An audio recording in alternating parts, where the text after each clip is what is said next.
आप देख रहे हैं मेरा यूट्यूब चैनल। आने वाले नए सब्सक्राइबर को खुश आमदीद कहता हूं। आज की इस वीडियो में आप लोगों को एक मशहूर रिक्शा ड्राइवर बदमाश के बारे में बताऊंगा, जो माशरती जुल्म जबर और नाइंसाफ़ी की वजह से जुराइम की दुनिया में आया। कैसे बाद में इसने उजरती कातिल बनकर दर्जनों मासूम शहरियों को कत्ल किया, और पुलिस वालों ने इस बदमाश की मदद से कैसे ख़तरनाक इश्तिहारियों को कत्ल करवाया। आज की इस वीडियो में आप लोगों को मशहूर बदमाश राना सज्जाद के बारे में बताऊंगा। मज़ीद कहानी जानने से पहले जिन भाइयों ने अभी तक मेरा चैनल सब्सक्राइब नहीं किया वो मेरा चैनल सब्सक्राइब कर लें। राना सज्जाद फैसलाबाद का रहने वाला था और ये राना बरादरी से ताल्लुक़ रखता था। 2014 में फैसलाबाद बाईपास पर पुलिस वाले ने कागज़ न होने की वजह से इसका रिक्शा जेल में बंद कर दिया।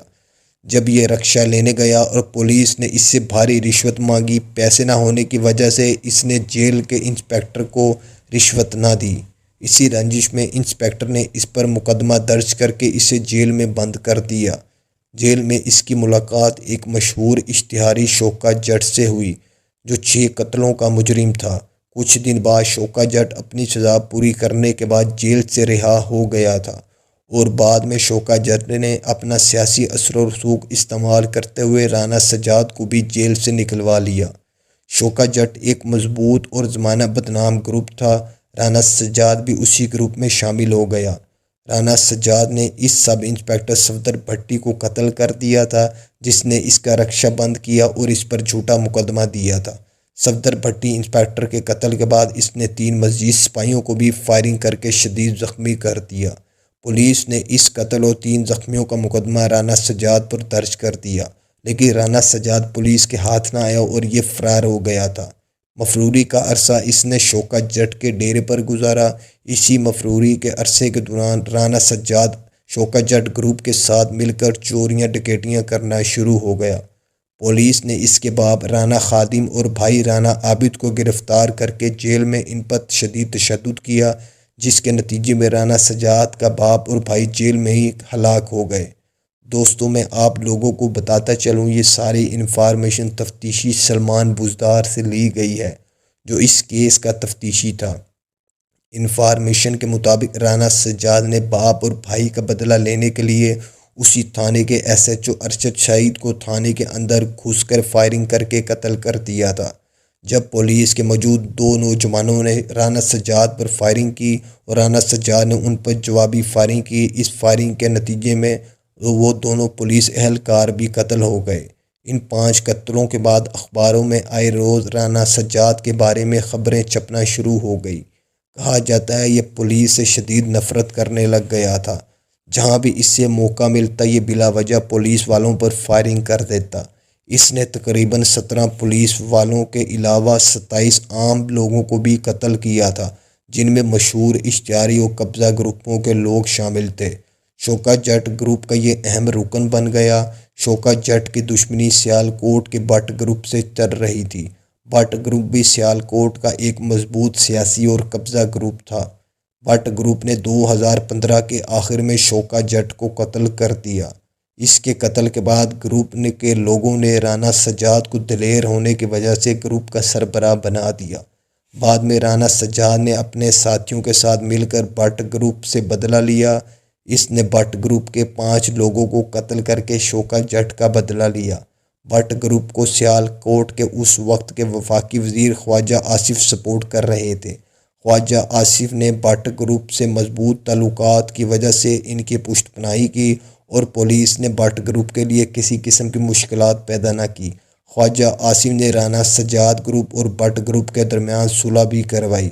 राना सज्जाद ग्रुप ज़्यादा अरसा इस सुलह पर कायम न रह सका और बाद में राना सज्जाद ने भट्ट ग्रुप के सरबराह नईम भट्ट, जो यूनियन कौंसिल का नाजिम भी था, उस समेत उसके 2 भाइयों को भी कत्ल कर दिया। ख्वाजा आसिफ से भट्ट ग्रुप ने अपनी राहें जुदा कर ली।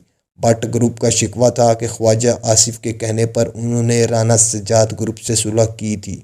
जब काफ़ी लोगों की नाराज़गियाँ और दूरियाँ वफाकी वज़ीर ख्वाजा आसिफ के साथ बढ़ने लगी तो ख्वाजा आसिफ बाकायदा इस दुश्मनी में शामिल हो गए। ख्वाजा आसिफ ने गुजरात के गुज्जर ग्रुप को राना सज्जाद ग्रुप के पीछे लगा दिया था। इस तरह ये दुश्मनी मज़ीद ग्रुपों के दरमियान बढ़ती गई। गुजरात के गुज्जर ग्रुप की दुश्मनी गुजरात के ही कुरैशी ग्रुप से चल रही थी। कुरैशी ग्रुप राना सज्जाद ग्रुप के साथ मिल गया था, जबकि गुज्जर ग्रुप भट्ट ग्रुप के साथ शामिल हो गया। यहाँ से इस दुश्मनी का एक नया आगाज़ हुआ। भट्ट और गुज्जर ग्रुप ने वफाकी वज़ीर ख्वाजा आसिफ की पुश्तपनाही में पुलिस वालों को राना सज्जाद और कुरैशी ग्रुप की मुखबरी पर लगा दिया था। कुरैशी ग्रुप के एक बंदे की इन दिनों गुजरात में शादी थी, जहां राना सज्जाद ग्रुप भी मौजूद था। भट्ट और गुज्जर ग्रुप ने पुलिस की वर्दियां पहनकर इनके डेरे पर चारों तरफ से अंधाधुंध फायरिंग की और इस फायरिंग के नतीजे में 17 लोग कत्ल जबकि 28 शदीद ज़ख्मी हो गए थे। इस हमले के बाद कुरैशी ग्रुप ने खौफ की वजह से राना सज्जाद ग्रुप से अपनी राहें जुदा कर ली और गुज्जर ग्रुप से सुलह कर ली। राना सज्जाद को भी उस वक्त सियालकोट की एक सियासी शख्सियत फिरदौस आशिक अवान ने सपोर्ट करना शुरू कर दिया था। सियासी सपोर्ट मिलने के बाद जब मियां नवाज शरीफ का सियालकोट में जलसा था, तो राना सज्जाद ने उस वक्त मियां नवाज शरीफ पर हमला किया जब वो अपने भारी प्रोटोकॉल के साथ जलसा गाह की तरफ गामजन थे। मियां नवाज शरीफ ने इस जलसे को मनसूख कर दिया था और पूरे सियालकोट शहर की पुलिस की तरफ से नाकाबंदी कर दी गई थी। इस वाक़या के बाद सियालकोट से फ़रार होते वक्त एक नाका पर राना सज्जाद ग्रुप और पुलिस के दरमियान मुकाबला हुआ। इस मुकाबले में एक डीएसपी बराह रास्त शामिल था। राना सज्जाद ग्रुप के 30 के करीब लोग थे। इसी वजह से राना सज्जाद ग्रुप ने आसानी के साथ डीएसपी मकबूल नियाजी समेत 8 पुलिस वालों को कत्ल कर दिया और डीएसपी की गाड़ी को आग लगा दी और राना ग्रुप फरार होने में कामयाब हो गया। उस वक्त के आईजी पंजाब मुश्ताक सुखेरा ने डीपीओ सियालकोट इम्तियाज़ शाहिद का तबादला कर दिया था, जबकि वज़ीर आला मियां शहबाज शरीफ ने डीसीओ, कमिश्नर, असिस्टेंट कमिश्नर समेत कई अहम लोगों के तबादले कर दिए थे। इस वाक़या तक राना सज्जाद पर 47 कत्लों के मुकदमात दर्ज हो चुके थे। इन कत्लों के अलावा इस पर दीगर मुकदमात भी दर्ज थे। मुश्ताक सुखेरा ने एक मुखबर की इतला पर इसके खिलाफ एक ऑपरेशन करने के अहकामात जारी किए और एक प्लान बनाया गया और राना सज्जाद से रब्ता किया गया। पुलिस ने राना सज्जाद को ऑफ़र की कि अगर वो पुलिस की मदद उन इश्तिहारियों को कत्ल करने में करेगा तो बाद में इसके मुकदमात ख़त्म कर दिए जाएंगे। ये वो इश्तिहारी थे जो टॉप 10 में शामिल थे और जो पुलिस के हाथ नहीं आते थे। इन इश्तिहारियों में लाहौर के टीपू ट्रकांवाला, आदिल भट्ट, काशू खान के अलावा 3 और इश्तिहारी भी शामिल थे। राना सज्जाद के दीगर साथियों को पुलिस जेल के अंदर ही बंद रखती थी। पुलिस राना सज्जाद को मुखबरी देती थी और राना सज्जाद अपने 2 साथियों राना तनवीर और राना अकमल के साथ मिलकर इन लोगों पर हमला करता। राना सज्जाद ने 38 दिन के अंदर टीपू ट्रकांवाला के अलावा तमाम इश्तिहारियों को कत्ल कर दिया।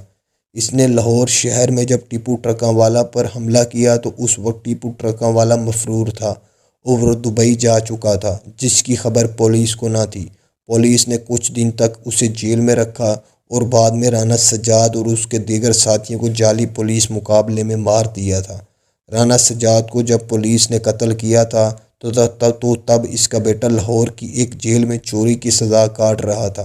2018 में राना सज्जाद का बेटा राना तुकीर जब जेल से बाहर निकला तो इसने थाने के 5 पुलिस वालों को कत्ल कर दिया, जिसमें इसके थाने के एसएचओ, डीएसपी समेत 4 अहम सिपाही भी शामिल थे। इन कत्लों के बाद राना सज्जाद का बेटा दुबई फरार हो गया। आज भी राना सज्जाद का बेटा राना तुकीर पुलिस को इंतहाई मतलूब है और अदालत ने इसे इश्तिहारी करार दे दिया है, जबकि राना सज्जाद के बेटे राना तुकीर पर 50 लाख रुपए का इनाम भी रखा गया है। दोस्तों, मेरा वीडियो बनाने का मकसद आप लोगों को मुआशरती जुल्म जबर से आगाह करना है कि किस तरह हमारी मुआशरती जुल्म जबर और नाइंसाफ़ियों की वजह से लोग जुराइम की दुनिया में जाते हैं। मेरी तमाम माँ बाप से दरख्वास्त है कि वो अपने बच्चों की परवरिश पर ख़ास तवज्जो दें ताकि वो जुराइम की दुनिया से दूर रह सकें। मेरी अल्लाह ताला से दुआ है कि जितने भी मुसलमान इस दुनिया से जा चुके हैं और जो जाने वाले हैं, अल्लाह ताला हम सब की बेहिसाब किताब मग़फ़िरत और बख्शिश फ़रमाए और हमें मरने से पहले कलमा तैयबा पढ़ने की तौफ़ीक अता फ़रमाए। मेरी आप तमाम लोगों से दरख्वास्त है कि मेरे चैनल को सब्सक्राइब और शेयर ज़रूर किया करें। मैं बहुत मेहनत करके डाटा इकट्ठा करके आप लोगों के लिए वीडियो बनाता हूँ।